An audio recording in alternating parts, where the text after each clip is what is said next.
ce que les autres font et que je prétende que je peux aussi. Tout est lié à mon cœur. Ce que j'ai permis que tu produises à moi. Je te supplie, Seigneur, je te donne mon cœur. Je veux obéir. Je veux être honnête envers moi-même et traiter radicalement ce qui est à mettre en règle. Je veux t'être agréable. Aide-moi, Seigneur, au nom de Jésus. Amen. So, brethren, Ainsi, frère, that's the first work of the missionary.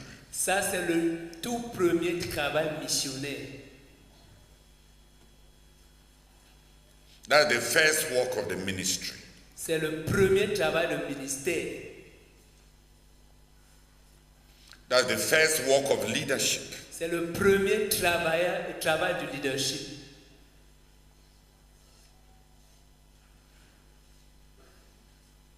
And may it rebuke our hypocrisies and falsehoods. Et puis cela réprimandait nos hypocrisies et notre fausseté.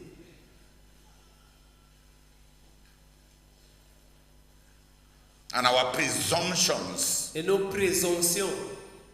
and our pretensions as we make as if we know others and we make as if we know ourselves. Et nos prétentions, on fait comme si on connaît les autres, comme si nous nous connaissons nous-mêmes.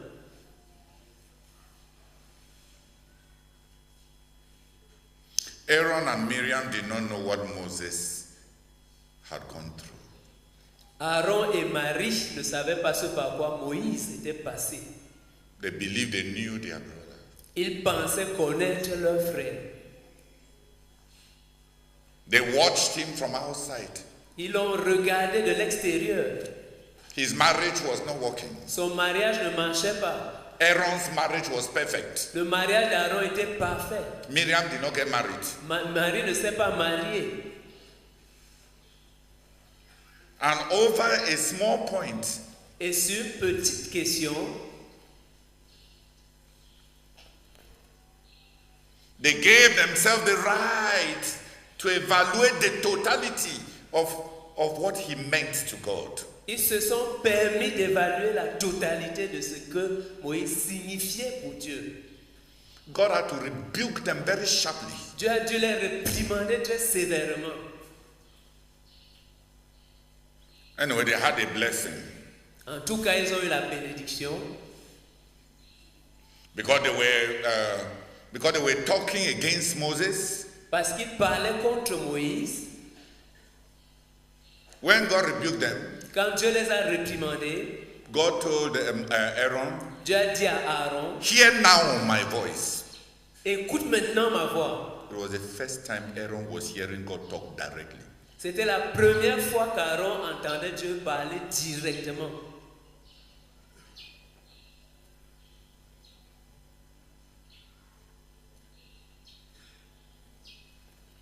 And it was because he had promoted himself to be an enemy to Moses. Et c'est parce qu'il s'était promis, c'était parce qu'il s'était promu en étant. C'est parce qu'il a osé se faire ennemi, lui, à Moïse. Donc, comme d'habitude, Dieu parle directement à Moïse et ils étaient en présence de Moïse.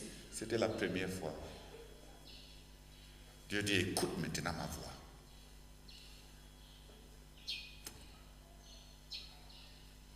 Tu vois, on peut quoi connaître les autres.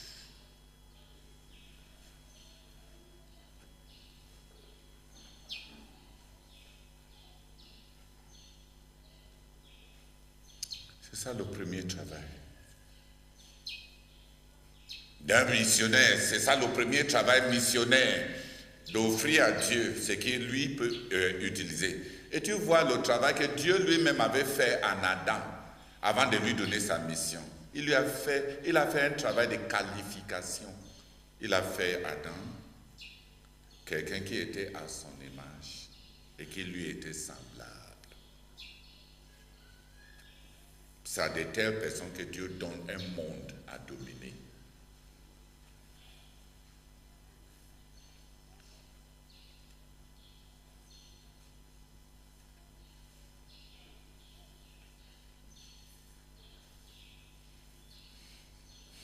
Si on ne dit plus rien, n'oublie pas ce qu'on a dit. Parce que c'est à ça que se ramène notre ministère. Les comparaisons avec les autres ministères, les critiques par rapport au chemin que le frère Zach nous a montré, s'il te plaît, tu peux ne pas connaître ce que tu crois connaître.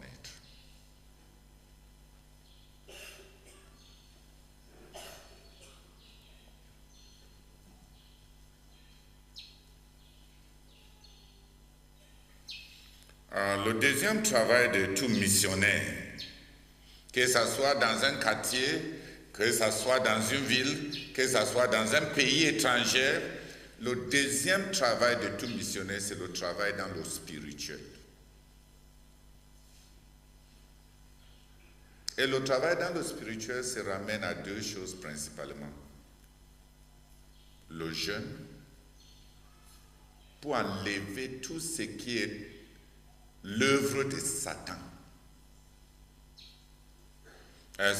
Par rapport au chant, par rapport au travail champêtre, tu peux considérer le jeûne comme consistant à abattre les arbres, défricher les herbes, labourer le sol. Tout ce qui a trait à traiter avec les obstacles, ce qui peut empêcher à ce travail de réussir. Si tu entames un travail, si tu vas aller entamer un travail et tu ne prends pas en compte qu'il y a un ennemi et il y a les œuvres des ennemis qui tiennent à ce que ce travail ne réussit pas, tu es un ouvrier ignorant. La Bible dit, ne sème pas parmi les ronces. Est-ce qu'on sème parmi les ronces? Prends ton maïs et tu viens voir, tu dis que les herbes ci sont très nombreux. Ça veut dire que le sol ci doit être très fertile et tu jettes ton maïs parmi les herbes. C'est l'ignorance. Tu ne sais pas que quand les herbes ont déjà occupé tout le sol, ton maïs n'a pas de chance. On abat les arbres. Dis Amen. Et c'est un travail violent. On défriche la parcelle. Et on laboure la terre. Vrai ou faux? C'est le travail. Quand tu as abattu les arbres, est-ce que tu as un maïs? Hein? Quand tu as défriché le champ, est-ce que la quantité de maïs augmente? Quand tu laboures la terre, est-ce qu'il y a quelque chose à manger? Donc pensez que dès qu'on atterrit, on va commencer à avoir ce qu'on appelle succès.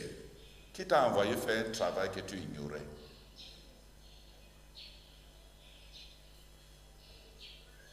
Quand tu vois le succès de ceux qui t'ont précédé, pourquoi tu n'as pas demandé le temps que cela les a pris et ce qu'ils ont fait avant d'en arriver au moment où toi tu as été né de nouveau?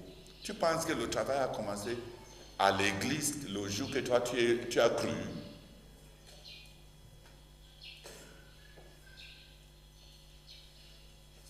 Avant de parvenir à l'état de l'œuvre, quand toi tu avais cru, est-ce que tu savais ce qui est entré dans ce travail?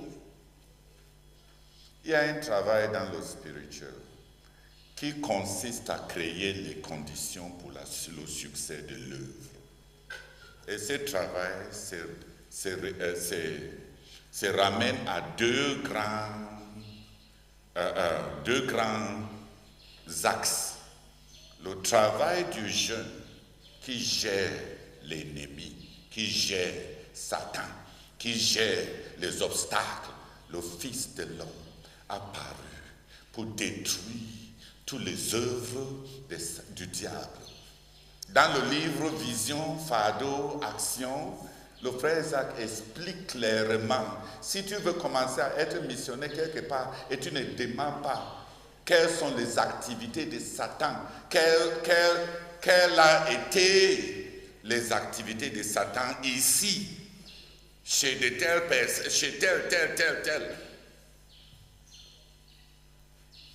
Pour déraciner ça par le jeûne. Donc on a besoin de cultiver spirituellement un endroit avant de travailler dans cet endroit. On prépare le champ avant de s'aimer. Dis Amen. Maintenant, dans le hall de 100 000 places, maintenant apparemment, l'architecte m'a dit de ne pas me tromper, qu'ils ont l'air comme s'ils ne sont pas en train de faire quelque chose. Mais ils ont un travail intense. On est parti regarder le sable qu'on veut utiliser. Il prend le sable, il passe le sable par tous les tests chimiques. Parce qu'il y a certains sables que quand tu les utilises à certains endroits où ils seront prêts de faire les éléments chimiques, les composants chimiques de ces sables risquent d'affecter et de rouiller le fer, de sorte qu'un bâtiment qui devait durer 50 ans commence à s'écrouler après 10 ans. Et tu ne sauras même pas ce qui a créé, ce qui a occasionné ça. Pour nous autres, les profanes, du sable égale du sable. Il y a même un sable qu'on appelle sable de rigole. Donc, on ne peut pas utiliser, on a identifié des gisements de sable, il doit passer des énormes tests chimiques, on doit étudier les composants de ces sables. À base de quoi est-ce que ces sables ont été produits? Donc, il dit, après avoir déblayé, et ils sont en train d'étudier le sol, creuser, et c'est comme s'ils ne font rien. On se demande qu'est-ce qui ne va pas. Pourquoi est-ce que ça traîne? On va commencer vraiment le travail quand? Alors qu'on est en train de travailler et de bosser. Et comme vous, la partie qui est aussi dangereuse, c'est que ce travail coûte beaucoup d'argent.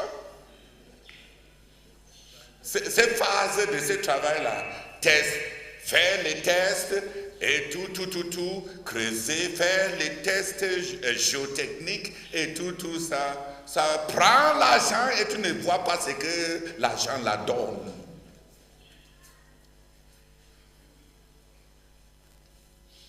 Celui qui veut construire prépare le site. Celui qui veut cultiver prépare le champ. Celui qui part comme missionnaire fait un travail dans le spirituel pour préparer son champ de travail. Le Seigneur dit, on ne sème pas parmi les ronces. On ne sème pas parmi les ronces. Le Seigneur dit, personne ne peut entrer dans la maison d'un homme fort et piller sa maison sans avoir ligoté. Lié et ligoté même l'homme fort. Il y a un travail dans le spirituel qui ne semble pas et qui ne paraît pas être comme un travail. Mais tout agriculteur n'est pas impatient avec la nécessité d'abattre les arbres, n'est-ce pas? Pourquoi est-ce qu'il n'est pas ennuyé? Pourquoi il ne peut pas contourner ça pour avoir des résultats rapides? Parce qu'il connaît son travail. Il sait que tant qu'on a tous ces abus, le champ ne va pas donner. Il connaît que tant qu'on veut planter telle essence, là où on n'a pas dessouché des gros arbres qui précédaient, que cette autre culture qu'on est en train de planter n'aura pas la liberté de pénétrer. Il sait, il connaît son travail, donc il n'est pas ignorant et idiot. Il finit de prier, il commence à dire, Seigneur, j'ai déjà prié, on m'a dit que si j'ai importuné,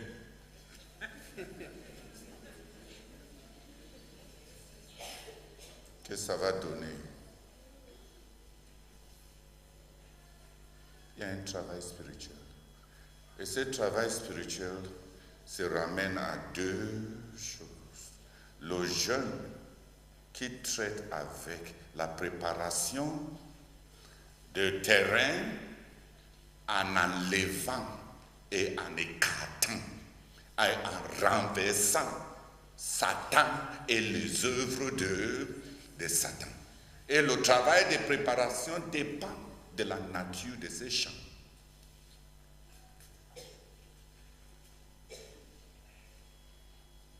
Tous les terrains ne sont pas les mêmes. Tous les sols ne sont pas les mêmes. S'il faut construire dans le marécage, est-ce que c'est la même chose que de venir construire sur une terre rocailleuse? Ce n'est pas la même chose. Dans le marécage, soit que tu vas passer le temps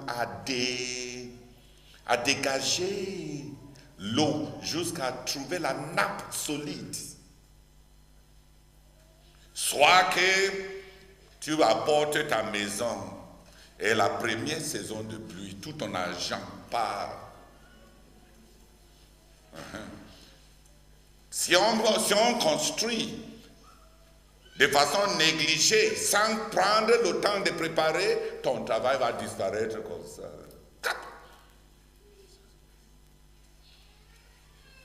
Et tu n'es pas malchanceux. Et ce n'est pas parce que le diable était fort. C'est parce que tu étais idiot. C'est parce que tu es bête. Un ouvrier qui ne connaît pas son travail et qui met une maison solide sans creuser et sonder les fondements qui vont porter cela. Est-ce qu'il est malchanceux? Est-ce que l'autre là c'est la malchance? Oui, c'est la malchance. Lui-même il s'appelle malchance. Il n'a pas la malchance, il est malchance. L'autre aile de travail spirituel, qui est toujours un travail dans l'invisible, c'est la prière. La prière correspond à créer des conditions favorables qui vont faire réussir l'œuvre. La prière, c'est comme se rassurer que tu as produit une saison de pluie. Tout comme le jeûne enlève les obstacles, le jeûne apporte ce qui va faire réussir ce travail. La prière apporte ce... Donc la prière traite avec Dieu, ce qui viendra de Dieu. C'est Dieu qui donne de bonnes saisons. C'est Dieu qui donne l'accumulation et la pluie et la condensation qui va arroser ton travail. Aller dans un pays sans avoir beaucoup prié, c'est comme quelqu'un qui décide de planter les plantains en pleine saison sèche. Tu prends les bonnes semences, les semences sélectionnées, et en pleine saison sèche. Écoute s'il vous plaît, frère. Quand on veut faire même les champs en saison sèche, là tu vas devoir chercher beaucoup de l'eau, n'est-ce pas, pour l'irrigation. Si tu ne veux pas ce que Dieu donne, qui est la pluie, toi tu vas devoir chercher beaucoup d'eau pour irriguer. Et tu vas trouver ça bon. Donc la prière traite avec Dieu et ce que Dieu donne. C'est Dieu qui fait tomber sa pluie comme bénédiction sur nos cultures et rend notre travail fructueux. C'est Dieu qui rend le travail d'un missionnaire fructueux. Et avoir même les pluies, quand les pluies commencent, quand les nuages commencent, est-ce que tu as déjà quelque chose à manger? Non. Il y a des conditions négatives à traiter qui viennent du diable. On les gère par le jeu. Dis Amen. Il y a les conditions favorables qui viennent de Dieu. On les assure par la prière. Donc si on veut partir comme missionnaire, plus il y a eu, je voulais même dire, si tu pars dans une nation où il y a eu des réveils, et il y a eu la régression, et il y a eu l'endurcissement, comme ceux qui vont en Europe, le travail que tu vas faire dans le jeûne doit être énorme. Parce que c'est comme travailler un champ qui n'a pas été en jachère, qu'on n'a pas laissé en jachère.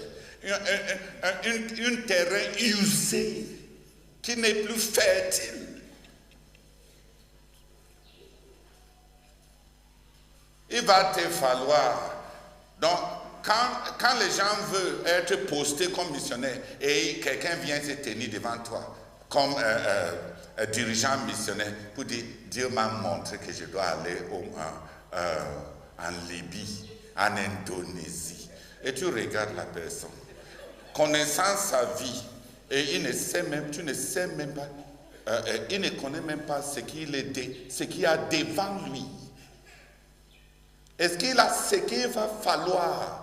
Quelqu'un qui n'a pas développé un ministère de jeunes parmi nous, est-ce qu'il faut l'envoyer là où il y a eu des générations d'activités sataniques?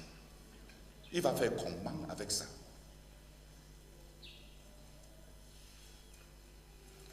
C'est pour ça que c'est mieux que si quelqu'un a reçu ces révélations, qu'il se poste lui-même, comme ça il assume.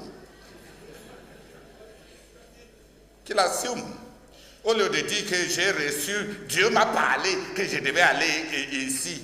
Et mon dirigeant a dit que je pars quelque part. Comme il y a un frère qui me dit qu'il pense que Dieu l'a appelé à aller en Chine et on a dévié son champ de mission.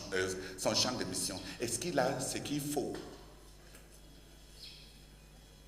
pour rencontrer 1,3 milliard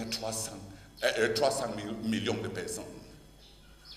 Je pense qu'il y a des gens qui sont nés dans des familles descendantes de sorcellerie.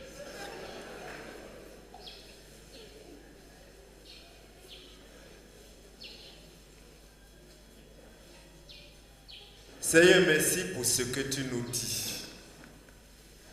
Oh Seigneur, le travail missionnaire n'est pas juste le hasard. Ce n'est pas une limitation, un travail intelligent, systématique.